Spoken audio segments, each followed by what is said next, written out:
ஆனந்தமாக அன்பரை பாடுவேன், ஆசையவர் என் ஆத்துமாவிற்கே. ஆனந்தமாக அன்பரை பாடுவேன், ஆசையவர் என் ஆத்துமாவிற்கே. ஆசிகள் அருளும் ஆனந்தமாய், ஆசிகள் அருளும் ஆனந்தமாய். ஆண்டவர் இயேசு போலாரும் இல்லையே, இயேசுவல்லால் இயேசுவல்லால் இன்பம் மிகத்தில் வேறு எங்கும் இல்லையே. இயேசுவல்லால் இயேசுவல்லால் இன்பம் வேறு எங்கும் இல்லையே. கர்த்தருடைய பரிசுத்த நாமம் மகிமைப்படுவதாக. கிருபையாய் கர்த்தர் கொடுத்த 11ஆம் மாதத்தின் 3ஆம் நாளுக்காக ஆண்டவருக்கு நன்றி செலுத்துகிறேன். அதோடு கூட கர்த்தருடைய வார்த்தைகளை கேட்கிற எல்லா தெய்வ பிள்ளைகளையும் ஆண்டவராகிய இயேசு கிறிஸ்துவின் இனிய நாமத்திலே அன்போடு வாழ்த்துகிறோம், ஆசீர்வதிக்கிறோம். இந்த மாதம் முழுமைக்காக கர்த்தர் கொடுத்த வார்த்தையை நாம் தியானிக்க இருக்கிறோம். திருப்பிக் கொள்ளுங்கள்.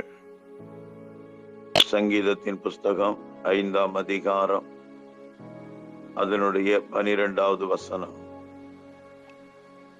கர்த்தாவே, நீர் நீதிமானை ஆசீர்வதித்து காருண்யம் என்னும் கேடகத்தினால் அவனை சூழ்ந்து கொள்வீர். அருமையான வார்த்தை.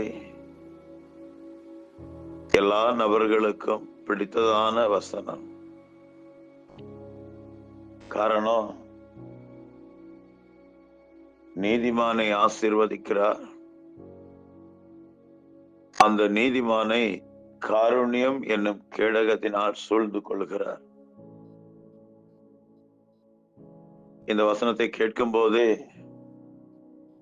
மனதுக்கு ரொம்ப சந்தோஷமா இருக்குது. சிலர் இந்த வசனத்தை நல்ல வசனம் அப்படின்னு சொல்லுவாங்க. உண்மையிலே வேத புஸ்தகத்தில்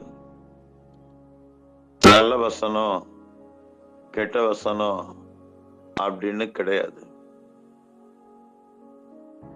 வேத வசனம் என்று சொல்லக்கூடியது தேவனுடைய மனதின் வார்த்தைகள். இதுல ஒரு மனிதன் கர்த்தருடைய வார்த்தையை கீழ்ப்படிந்தால் அவனுக்குரிய நன்மைகளும், பாவத்தை நடப்பித்தால் அதனால் வரக்கூடிய கஷ்டங்களும் வேதனைகளும், அதற்கு பின்பு வரக்கூடிய தண்டனைகளையும் ஆண்டவர் எழுதி கொடுத்திருக்கிறார். அதே நிலவரத்துல ஒரு நபர் விழுந்து விடாமல் இருக்கிறதுக்கு எச்சரிப்பின் வார்த்தைகளையும் ஆண்டவர் நமக்கு எழுதி கொடுத்திருக்கிறார். கூடவே ஆண்டவர் சொல்லி இருக்கிறார், இந்த வார்த்தையில் ஒரு உறுப்பு கூட ஒளிந்து போகாது. அப்படியாக ஆண்டவர் தம்முடைய வார்த்தையின் மூலமாக நமக்கு சொல்லி இருக்கும் போது, இது நல்ல வசனம், இது கெட்ட வசனம், இது நமக்கு வேண்டாம், இந்த வசனம் படிக்கிறதுக்கு மனதுக்கு இதமா இருக்குது, அப்படி ஆண்டவர் சொல்லல. நாம தான் சவுல் ராஜாவை போல நமக்கு வசதியானதை மட்டும் எடுத்துக்கிட்டு பாவத்தை அழிப்பதற்கு, ஒழிக்கிறதற்கு, கண்டிக்கிறதற்கான வார்த்தைகள் வரும்போது அதை தள்ளி விடுகிறோம். ஏன்னா நம்முடைய மனது இன்னமும் பாவத்தை அனுபவிக்க வாஞ்சிக்குது. அதை விட்டுவிட மனசு இடம் கொடுக்கல. அதனால நமக்கு தேவையான மதுரமான வார்த்தைகளை மட்டும் எடுத்துக்கொள்கிறோம். ஆனால் கர்த்தருக்கு பிரியமாய் இருக்க வாஞ்சிக்கிறவர்கள் அப்படிப்பட்ட மனநிலையோடு இருக்க மாட்டாங்க. ஏன்னா அவங்க விருப்பம் எல்லாம், நான் இன்னமும் ஆண்டவரை கிட்டி சேருவதற்கு என்ன செய்யலாம், ஆண்டவரோடு சஞ்சரிக்க இன்னும் நான் என்ன செய்யலாம், அந்த கண்ணோட்டத்தில் இருப்பாங்க. அவங்களுக்கு நான் சொல்லக்கூடிய இந்த வார்த்தைகள்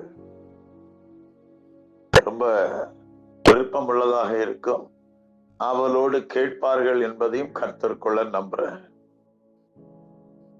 அதனால இந்த வசனங்கள் எல்லாம் நல்ல வசனம் கெட்ட வசனம் என்று கிடையாது. அதை விளக்கும் வண்ணமாகத்தான் நான் இந்த விஷயத்தை உங்களுக்கு சொல்லி கொடுத்தேன். இப்ப வசனத்துக்கு வந்துடுவோம். இந்த வசனத்துல தாவீது ராஜா அழகா சொல்லுகிறார். முதல் வார்த்தையில, கர்த்தாவே நீ நீதிமானை ஆசீர்வதித்து. முதல்ல அவர் நீதிமானை ஆசீர்வதிக்கிறார். இரண்டாவது, அந்த நீதிமானை காருண்யம் என்னும் கேடகத்தினாலே சூழ்ந்து கொள்கிறார். தாவீது ராஜா இந்த வார்த்தையை சொல்றதுக்கு என்ன காரணம்? காருண்யம் என்கிறதான கேடகத்தினால் சூழ்ந்து கொள்வீர் என்று சொல்லுகிறாரே, அதை அப்படியாக அவர் சொல்வதற்கு என்ன காரணம்? என்ன காரணம் அப்படின்னு கேட்டா, இந்த காருண்யம் என்கிறதான வார்த்தைக்கு 2-3 அர்த்தங்கள் இருக்கிறது. நமக்கு காருண்யம் என்கிறதான வார்த்தை நல்லா பிடிக்கும். ஆனா அந்த காருண்யம் என்கிறதான வார்த்தையில பல அர்த்தங்கள் இருக்கிறது. நீங்க கேட்பீங்க, அப்படி என்ன அர்த்தம்? சொல்லி தருகிறேன். காருண்யம் என்கிற வார்த்தையில 3 முக்கியமான அர்த்தங்கள் காணப்படுது. அதுல ஒன்று அன்பு, இரக்கம், மன்னிப்பு. இந்த 3 சேர்ந்ததுதான் காருண்யம். கர்த்தருக்கு ஸ்தோத்திரம். இதுல முக்கியமான விஷயம் அது என்ன அப்படின்னு கேட்டா, ஒரு மனுஷன் செய்த பாவத்துக்கு, அவன் செய்த தவறுக்கு தண்டனை கொடுக்காம அவன் மேல அன்பாகவும் இரக்கமாகவும் இருந்து அவன் செய்த எல்லா பாவத்தையும் மன்னிக்கிற ஒரு குணம்தான் காருண்யம். இந்த குணம் நம்முடைய ஆண்டவராகிய இயேசு கிறிஸ்துவ கிட்ட காணப்படுது.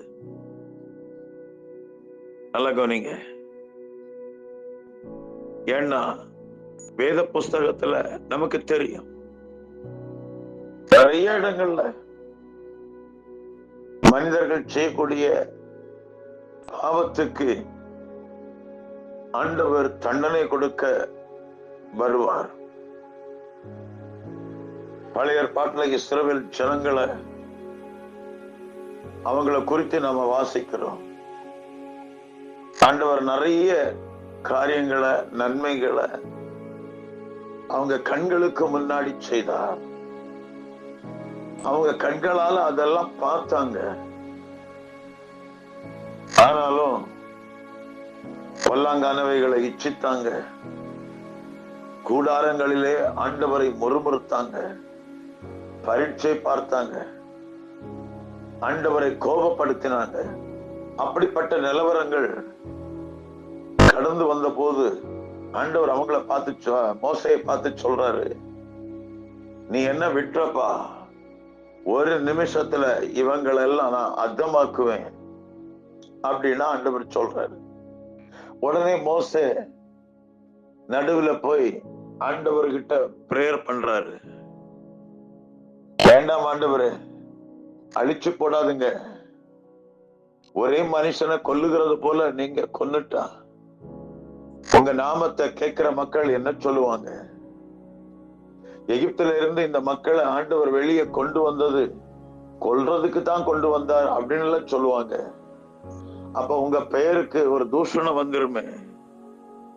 அதனால இத்தனை வருஷம் மன்னிச்சு வந்தீங்க, இப்போதும் மன்னிச்சிருங்க அப்படின்னு சொல்லி அவர் பிரேயர் பண்ணும்போது கர்த்தருடைய வார்த்தையை படிச்சு பாருங்க. ஆண்டவர் சொல்றாரு, உன் வார்த்தையின்படியே மன்னித்தேன், உன் வார்த்தையின்படியே மன்னித்தேன். அப்போ அதுதான் ஐயா காருண்யம். இதை இன்னும் கொஞ்சம் விளக்கும் வண்ணமாக சங்கீதத்தின் புஸ்தகம் 103 அதிகாரம், சங்கீதத்தின் புஸ்தகம் 103 அதிகாரம் ஆண்டவர் என்ன சொல்லுகிறார்? 3, 4, 5 வசனங்களை வாசிக்கும் போது, அவர் உன் அக்கிரமங்களை எல்லாம் மன்னித்து உன் நோய்களை எல்லாம் குணமாக்கி உன் பிராணனை அழிவுக்கு விலக்கி மீட்டு உன்னை கிருபையினாலும் இரக்கங்களினாலும் முடிசூட்டி நன்மையினால் உன் வாயை திருப்தியாக்குகிறார். கழுகுக்கு சமானமாய் உன் வயது திரும்ப வாழ வயது போலாகிறது.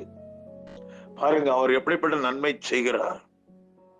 எப்பொழுதும் கடிந்து கொள்ள மாட்டாராம். 9வது வசனத்துல, என்றைக்கும் கோபம் கொண்டிருக்கிறார். கோபமா இருக்கிறதில்ல. அவருடைய கோபம் ஒரு நிமிஷம், அவருடைய தயவோ நீடிய வாழ்வு என்று சொல்லப்பட்டிருக்கிறது. இப்ப 10வது வசனத்துல என்ன சொல்லுகிறாரு? அவர் நம்முடைய பாவங்களுக்கு தக்கதாக நமக்கு செய்யாமலும் நம்முடைய அக்கிரமங்களுக்கு தக்கதாக நமக்கு சரி கட்டாமலும் இருக்கிறார்.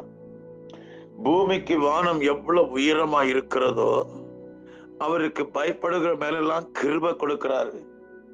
மேற்குக்கும் கிழக்குக்கும் எவ்வளவு தூரமோ அவ்வளவு தூரமாய் நம்முடைய பாவங்களை நம்மை விட்டு விலக்கினார்னு சொல்லி 13வது வசனத்துல, தகப்பன் அப்பா தன்னுடைய பிள்ளைகளுக்கு இறங்குகிறது போல கர்த்தரும் இரக்கம் செய்கிறார். இதுதான் யா கருணை, இதுதான் ஐயா காருண்யம், இதுதான் ஐயா அன்பு, இதுதான் ஐயா இரக்கம். ஏன்னா நம்முடைய பாவத்துக்கு தக்கதாக அவர் எந்த தண்டனையும் நமக்கு கொடுக்கல.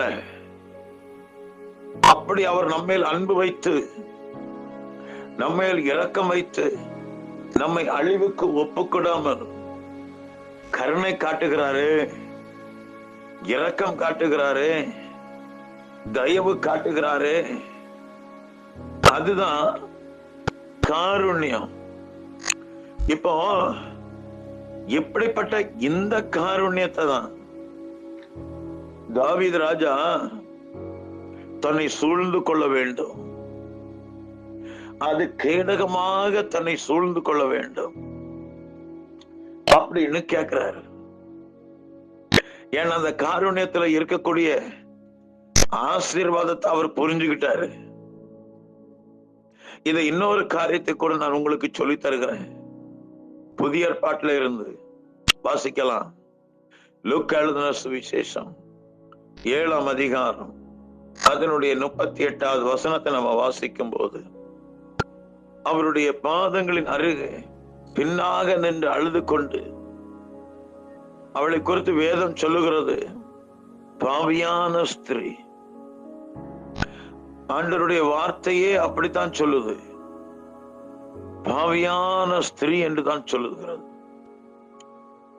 அவள் என்ன செய்கிறா? பாதங்களின் அருகே பின்னாக நின்று 37வது வசனத்தை படிச்சு பாருங்க. அப்பொழுது அந்த ஊர்ல இருந்த பாவியாகிய ஒரு ஸ்திரீ, ஊர்ல இருந்த பாவியாகிய ஸ்திரீ இயேசுவின் பாதங்கள் அருகே பின்னாக நின்று அழுது கொண்டு பாதத்தை கண்ணீரினால் நனைத்து தலைமுடியினால் துடைச்சி அவர் பாதங்களை முத்தம் செய்தாள். பரிமள தைலம் பூசினார். இப்ப சாப்பாட்டுக்கு வீட்டுக்கு கூப்பிட்டா பரிசேயருக்கு ஒரே ஆச்சரியம். தனக்குள்ள அவன் பேசுறான். என்ன பேசுறான் தெரியுமா? இவர் தீர்க்கதரிசியா இருந்தா தம்மை தொடுகிற இந்த ஸ்திரீ யாருன்னு இவருக்கு தெரியாதா? இவள் எப்படிப்பட்டவள் என்று தெரியாதா? இவள் பாவியா இருக்கிறாளே என்று தனக்குள்ள சொல்லிக் கொண்டான். நிறைய பேர் இப்படி நினைப்பாங்க. தங்களை பெரிய பரிசுத்தவான்கள் மாதிரியும், என்னதோ ஆண்டவருடைய சிங்காசனத்துக்கு அல்லது அவர் உட்கார்ந்து இருக்கிற சேருக்கு பக்கத்து சேர்ல போய் இவருங்க உட்கார்ந்து இருக்கிறது மாதிரியும் மற்றவங்களை பார்த்தா, ஐயோ இவங்க ரொம்ப மோசமானவங்க, இவங்க முகத்தை பார்த்தாலே தெரியுது ரொம்ப அழுக்கு அப்படின்னு சொல்லி தனக்குள்ள பேசி முகத்தை மறைக்கிறவங்களும் அப்படிப்பட்டவங்கள்ட்ட அன்பா பேசுறதையும் விட்டுட்டு கடினமா பேசுறதையும் முகத்தை திருப்பி வைக்கிறதையும் நீங்க பார்க்க முடியும். இந்த சமுதாயத்துல நிறைய நீங்க பார்க்க முடியும். நான் நிறைய பேரை பார்த்திருக்கிறேன். அவங்க சொல்றத கேட்கும் போது ரொம்ப வருத்தமா தான் இருக்கும். அன்புக்குரிய கர்த்தருடைய பிள்ளைகளே, நம்முடைய ஆண்டவர் அப்படிப்பட்டவர் அல்ல. எருசலேமில் இருந்து எரிகோவுக்கு ஒருத்தன் போனா. எருசலேம் மகாராஜாவுடைய நகரம். அப்படிப்பட்ட தேவ சமூகத்தை விட்டு ஒருத்தன் போனா, கள்ளர் கையில் அகப்பட்டான். அந்த கள்ளர்கள் வஸ்திரங்களை உரிந்தாங்க, அவனை காயப்படுத்தினாங்க, அடிச்சாங்க, குற்றுயிராக விட்டாங்க. அந்த வழியா வந்த லேவியன், கர்த்தரால் பிரித்தெடுக்கப்பட்ட கோத்திரம், அந்த லேவியன் காணாதவனா போயிட்டான், கண்டும் காணாதவனா போயிட்டான். ஆசாரியன், ஆண்டவருடைய வேதத்தை எடுத்து பேசுறவன், அவனும் கண்டும் காணாதமா போயிட்டான். ஆனா நல்ல சமாரியன் இயேசு, காருண்ய குணத்தை தனக்குள்ள வைத்திருக்கிற இயேசு,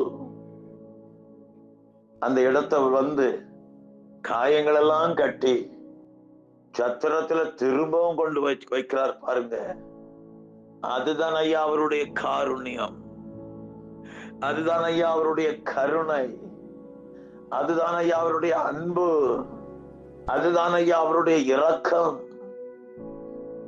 இப்போ இந்த காருண்யத்தை, இந்த கருணைய, இந்த இரக்கத்தை, இந்த தயவை தாவீது ராஜா புரிந்து கொண்டார், தாவீது ராஜா விளங்கி கொண்டார். இன்னைக்கு நீங்களும் அதை விளங்கிக் கொள்ள வேண்டும் என்று கர்த்தர் வாஞ்சிக்கிறார். அதனாலதான் இந்த சத்தியமான வார்த்தைகளை உங்களுக்கு சொல்லி தந்து விட்டு கூடவே அதே காருண்யத்தின் குணங்கள் உங்களுக்குள்ளையும் நமக்குள்ளையும் வர வேண்டும் என்று கர்த்தர் வாஞ்சிக்கிறார். எத்தனை பேர் வாஞ்சிக்கிறீங்க? கிறிஸ்தவர்கள் தான், ரட்சிக்கப்பட்டவர்கள் தான், அபிஷேகம் பெற்றவர்கள் தான். ஆனா தேவனுடைய இந்த குணங்கள் நமக்குள்ளே வர வேண்டும். வந்துட்டா அதுக்குதான் அந்த முதல் வார்த்தையில மென்ஷன் பண்றாரு, கர்த்தாவே நீர் நீதிமானை ஆசீர்வதித்து காருண்யம் என்கிற கேடகத்தினால் அவனை சூழ்ந்து கொள்ளுவேன். இத கேடகமா வைத்து நம்மை சூழ்ந்து கொள்ளுகிறார். அப்பதான் வரப்போகிற எல்லா பாவத்துக்கும் தீமைக்கும் விலக்கி நாம் பாதுகாக்கப்பட்டு கர்த்தருடைய மகிமையின் ராஜ்யத்துக்குள்ளே பிரவேசிக்க தகுதியுள்ளவர்களாக்கப்படுவோம். அதனாலதான் ஆண்டவர் இன்னும் அழுத்தமாக மத்தேயு சுவிசேஷத்துல நமக்கு சொல்லிக் கொடுக்கிறார். என்ன சொல்லிக் கொடுக்கிறாரு? மத்தேயு சுவிசேஷம் 5ஆம் அதிகாரம் 48வது வசனத்துல ஆண்டவர் என்ன சொல்லி கொடுக்கிறார் தெரியுமா? ஆகையால் பரலோகத்தில் இருக்கிற உங்கள் பிதா பூரண சற்குணராய் இருக்கிறது போல நீங்களும் பூரண சற்குணராய் இருக்க கடவீர்கள். ஆண்டவர் எப்படி சொல்றாரு? பரலோகத்தில் இருக்கிற பிதா பூரண சற்குணமாய் இருக்கிறார். இப்ப அதே போல அந்த காருண்யத்தின் சற்குணங்கள் நமக்குள்ளே வர வேண்டும். அப்படி இருக்க கடவீர்கள் அப்படின்னு சொல்றாரு. இப்போ அப்படி இருக்கிறவர்களுக்குத்தான் எபிரேயர்ல ஆண்டவர் சொல்றாரு 12ஆம் அதிகாரம் 23வது வசனத்துல, பரலோகத்தில் பேர் எழுதியிருக்கிற முதற் பேரானவர்களின் சர்வ சங்கமாகிய சபையினிடத்திற்கும் யாவருக்கும் நியாயாதிபதியாகிய தேவனிடத்திற்கும் பூரணராக்கப்பட்ட நீதிமான்களுடைய ஆவிகளிடத்திற்கும். எந்த ஆவிகள்? இயேசுவை போல பூரணராக்கப்பட்டவர்களோடு கூட அவங்க பரலோகத்துல இருக்கிறாங்க. அப்போ நீங்களும் நானும் அப்படிப்பட்ட அந்த மகிமையின் ராஜ்யத்துல இயேசுவோடு கூட நித்தியமாய் வாழ வேண்டுமானால் இந்த வசனத்தின்படி பிதாவை போல பூரணராக்கப்பட்ட சற்குண சுபாவங்கள் நமக்குள்ளே வர வேண்டும், வந்து தான் ஆக வேண்டும். அதான் ஆண்டவர் இங்க நான் சொல்லிக் கொடுக்கிறேன். இப்ப இந்த விஷயத்தை தாவீது ஜெபத்துல கேட்கிறார். இப்ப நீங்களும் கேட்டு அதிலே பூர்ணமடைய கர்த்தர் வாஞ்சிக்கிறார். அருமையான கர்த்தருடைய பிள்ளைகளே, இயேசு கிறிஸ்து வெகு சீக்கிரமாக இந்த உலகத்திலே வரப்போகிறார். அவரை சந்திப்பதற்கும் அவருக்கு முன்னாடி நிற்பதற்கும் தகுதி உள்ளவர்களாக்கப்பட ஒரு பூரண சற்குணம் நமக்கு அவசியமா இருக்கிறது. அவரை போல உள்ள அந்த காருண்யம் என்கிறதான குணம் நமக்கு அவசியமாக இருக்கிறது. அந்த காருண்யம் என்கிறதான அந்த குணங்களே நம்மை சூழ்ந்து காணப்பட வேண்டும். இதை வாஞ்சித்து அதிலே பூரணராக்கப்படுங்க. நிச்சயமாக பூரணர் இயேசுவை நாம் சந்திக்கலாம். கேட்ட வார்த்தையின்படி அந்த காருண்யத்தின் தயவை, மன்னிப்பை யாவரும் பெற்றுக்கொண்டு அதன்படி வாழ, அதில் இருக்கிற எல்லா நன்மைகளையும் பெற்று அனுபவிக்க உங்களை வாழ்த்தி ஆசீர்வதித்து இந்த சிறுதான செய்தியை கிறிஸ்து இயேசுவுக்குள் முடிக்கிறேன். ஆமென், ஆமென், ஆமென். காருண்யமே உந்தன் தயவு பெரிதே, காலகாலம் எந்தன்மே. காருண்யமே உந்தன் தயவு பெரிதே, காலகாலம் எந்தன்மே. தீமையேதும் என்னிலில்லை, யாவும் கிருபை அன்றோ. தீமையேதும் என்னிலில்லை, யாவும் கிருபை அன்றோ. காரிருளில் எந்தன் ஒளியானீரே, வானகத்தில் எந்தன் வழியானீரே. காரிருளில் எந்தன் ஒளியானீரே, வானகத்தில் எந்தன் வழியானீரே. கைவிடேனுனேன வாக்கு இந்ததால் கலங்காது முன்னேறுவே. கைவிடேனுனேன வாக்கு இந்ததால் கலங்காது முன்னேறுவே. காருண்யமே உந்தன் தயவு பெரிதே, காலகாலம் எந்தன்மே. காருண்யமே உந்தன் தயவு பெரிதே, காலகாலம் எந்தன்மே. தீமையேதும் என்னிலில்லை, யாவும் கிருபை அன்றோ. தீமையேதும் என்னிலில்லை, யாவும் கிருபை அன்றோ. அன்றோ.